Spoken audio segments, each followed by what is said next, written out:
So hello guys, welcome back to the channel. मेरा नाम है अभिषेक और आज हम बात करने वाले हैं टॉप फंड्स के बारे में जिसमें आप इन्वेस्ट कर सकते हैं 2025 में। एंड ये जो फंड्स हैं ये मैंने काफ़ी रिसर्च के बाद चेक किए हैं एंड ऑब्टेन किए हैं। जो करंट सिनेरियो चल रहा है उनके हिसाब से ये one of the best funds होंगे जिसमें आप रिसर्च करके इन्वेस्ट कर सकते हैं। तो ये जो फंड्स हैं ये आरओआई पे भी बेस्ड हैं, एक्सपेंस रेशियोज पे भी बेस्ड हैं। बेसिकली जो भी आपको बेनिफिट देगा उसके ऊपर ये बेस्ड फंड्स हैं, राइट। तो सबसे पहले हम देखते हैं कि हमारा कौन सा फंड है जो बेस्ट है। पहला हमारा फंड जो है उस पर हम बात करते हैं। काफी अच्छा फंड है, ये फंड है एंड इसका जो जो 5 ईयर का अगर आप एनुअलाइज्ड आरओआई देखेंगे वो बहुत ही अच्छा है। मतलब मुझे वन ऑफ द बेस्ट ही लगता है इसमें ये। और ये जो फंड्स हैं ये केवल स्मॉल कैप नहीं है, केवल लार्ज कैप नहीं है, काफी डाइवर्सिफाइड है। पहला आपका जो फंड आता है वो आता है क्वांट स्मॉल कैप फंड। तो अगर आप इसमें देखेंगे सबसे पहले हम आरओआई ही चेक करते हैं। तो अगर आप 3 साल का देखेंगे एनुअलाइज्ड आरओआई तो इट्स ऑलमोस्ट 30%। 5 साल में देखेंगे तो 42% के अराउंड का एनुअल आरओआई है। एनएवी है 279 रुपीज एंड जो इसका एसआईपी है वो 1000 रुपीज का है। अगर आप इसका फंड साइज देखेंगे तो ये ऑलमोस्ट 30,000 करोड़ का है। तो ये बहुत अच्छा फंड है मेरे हिसाब से। मंथली एसआईपी कर सकते हैं आप इसमें। मंथली एसआईपी में 5 साल में इसका 108% का आरओआई आ रहा है। एसआईपी एंड वन टाइम का अलग अलग होता है। तो एसआईपी का अगर आप वन टाइम का देखेंगे तो 5 साल में आपका पैसा ऑलमोस्ट 5 गुना हो जाता है इस फंड में, जो कि बहुत अच्छा है। ये सब पास्ट एनालिसिस है और इसके बेसिस पर ही हम लोग जो है वो करते हैं, राइट। एनालिसिस जो भी करंट होता है, करंट होल्डिंग्स आप देखेंगे तो टॉप कंपनीज हैं इसमें, ये आप देख सकते हैं। मेन इन्वेस्टमेंट इक्विटी में हो रखी है तो ये काफी मतलब एक रिलायबल चीज होती है। जब आप देखते हैं ना कि इन्वेस्टमेंट का हो रखी है तो इक्विटी इन्वेस्टमेंट काफी अच्छा इन्वेस्टमेंट होता है, राइट। इसमें मैं आपको कुछ चीजें बता देता हूँ जो आपको देखनी होती है। एक्सपेंस रेशियो देखेंगे तो 0.71% का है, राइट। एग्जिट लोड अगर 1 साल में निकालते हैं तो 1% का रहता है। ये वाले जो फंड है मैं अभी करंटली ही सब सारा रिसर्च करके चेक किया है, तो ये काफी अच्छे फंड्स काउंट होते हैं मेरे हिसाब से। दूसरे फंड की हम बात करें, दूसरा है मोतीलाल ओसवाल का मिड कैप फंड। जब भी आप इन्वेस्ट कर रहे हैं ये बात आपको ध्यान रखनी है कि आपको केवल एक कैप में नहीं करना है इन्वेस्ट। बहुत लोग बोलते हैं कि स्मॉल कैप में कर दो आपका पैसा भाग जाता है, डबल हो जाता है, ट्रिपल हो जाता है। होता है, मनाही नहीं है उस बात की, राइट। लेकिन आपको ये भी देखना होता है कि आपको रिस्क फैक्टर कैसे मैनेज करना है, राइट। आप सारे पैसे अगर एक ही जगह पर लगा देंगे और मान लीजिए कि उस तरह के फंड्स डाउन जाने लगे तो आप ही का रिस्क है, राइट। कोई इन्फ्लुएंसर आपको आके एडवाइस नहीं देता है उसके बाद कि आप अपना पैसा कैसे रिकवर करेंगे। तो जब भी आप इन्वेस्ट करें, एक कहावत है, never put all your eggs in one basket. ये हमेशा ध्यान रखिएगा कि डाइवर्सिफिकेशन सबसे इंपॉर्टेंट है इन्वेस्ट करते टाइम। इन्वेस्टमेंट का सबसे पहला रूल ही डाइवर्सिफिकेशन है, तो मेरे हिसाब से वो करना बहुत ज्यादा जरूरी है। दूसरा जो फंड है हमारा वो है Motilal Oswal mid cap fund, direct growth fund. इसका जो 3 साल का एनुअलाइज्ड आरओआई है, एनुअलाइज्ड आरओआई मतलब हर साल जब से पिछले 3 सालों में इसने हर साल 31.1% का आरओआई दिया है, राइट। 3 साल पहले आपने अगर इन्वेस्ट किया होता तो आपका जो पैसा है वो आपका डबल से ज्यादा हो जाता, राइट। आपका 125% के अराउंड हो जाता। अगर आप 5 साल में देखेंगे, पिछले 5 साल में 36% एनुअलाइज्ड आरओआई दिया है इस फंड ने। अगर आप 5 साल की बात करें तो आपका पैसा जो है वो 3.68 टाइम्स गुना हो जाता है, राइट। काफी अच्छी चीज है। इक्विटी अगर आप देखेंगे तो 82% का इक्विटी में इन्वेस्टमेंट है। एक्सपेंस रेशियो इसका भी 0.7% का ही है, काफी सही चीज है। आप इसको कर सकते हैं इन्वेस्ट। काफी मतलब ये काफी रिस्क इसमें कम है कंपैरेटिवली अगर आप स्मॉल कैप से देखेंगे, क्योंकि मिड कैप है। मिड कैप में जो कंपनीज होती हैं वो काफी बेटर रहती हैं in comparison to small cap. Exit load इसमें भी ऑलमोस्ट सेम ही है, तो there is nothing to worry about. तीसरे फंड की हम बात करते हैं। तीसरा फंड हमारा आ जाता है इसके अंदर, पराग पारिख का जो फंड है वो आ जाता है। इसका बेस्ट पार्ट ये है कि इसमें ग्लोबल डाइवर्सिफिकेशन हो रखी है। ग्लोबल डाइवर्सिफिकेशन का मतलब है केवल इंडिया की कंपनीज नहीं है इसके अंदर, ठीक है, बाकी बाहर की कंपनीज भी हैं। पहले उसी पार्ट को हम कवर करते हैं। तो अगर आप देखेंगे तो इसमें बाहर की कंपनीज भी हैं जिनका इन्वेस्टमेंट इसमें हो रखा है। आपको पूरा लिस्ट मिल जाएगा, जिससे मेटा के अंदर इन्होंने इन्वेस्ट किया हुआ है, राइट। माइक्रोसॉफ्ट के अंदर इन्वेस्ट किया हुआ है, अल्फाबेट के अंदर इन्वेस्ट किया हुआ है। तो अगर मान लीजिए इंडियन मार्केट नीचे जाता भी है तो एक क्वेश्चन रहता है यहाँ पर, जो कि एक बहुत बेटर पार्ट है, राइट। अब चलते हैं इसके आरओआई पे। तो इसने पिछले 3 साल में एनुअलाइज्ड आरओआई दिया है 23% के अराउंड का, 5 साल में 25% दिया है, एंड ऑल टाइम में 19.99% यानी कि ऑलमोस्ट 20% का आरओआई दिया है।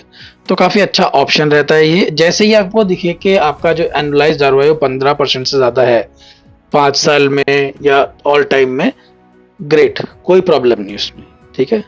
अगर आप इसका फंड साइज देखेंगे तो 1,10,000 करोड़ का है। तो बहुत लोगों ने पैसा इन्वेस्ट किया हुआ है, तो कोई रिस्क भी नहीं है किसी तरह का, राइट, रिलायबल रहेगा।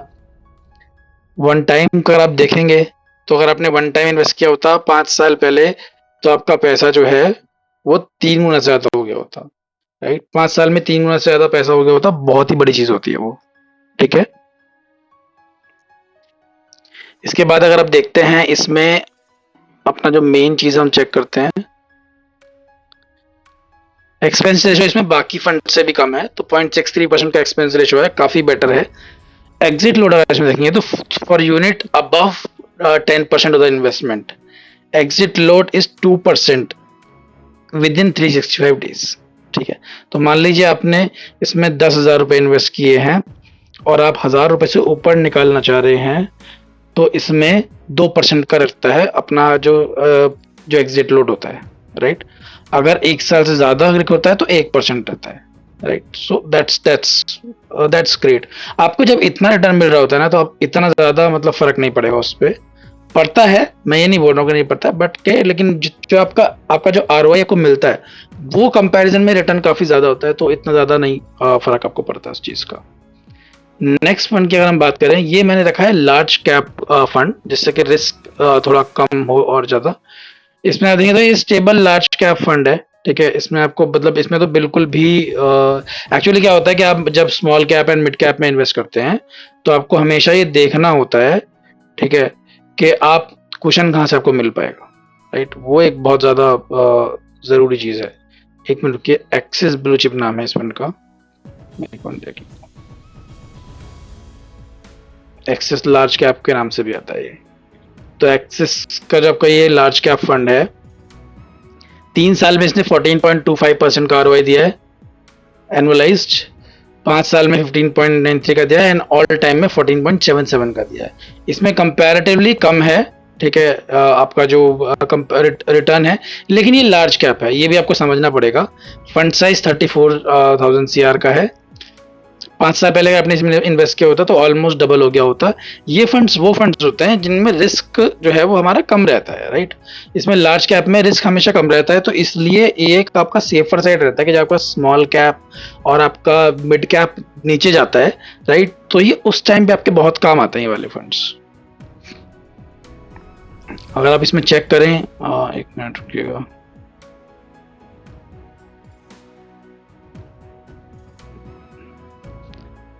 एक्सपेंस रेशियो इसका 0.71% है। एनुअलाइज्ड आरओआई जो है इसका 1 साल और 10 साल में हायर है देन द कैटेगरी।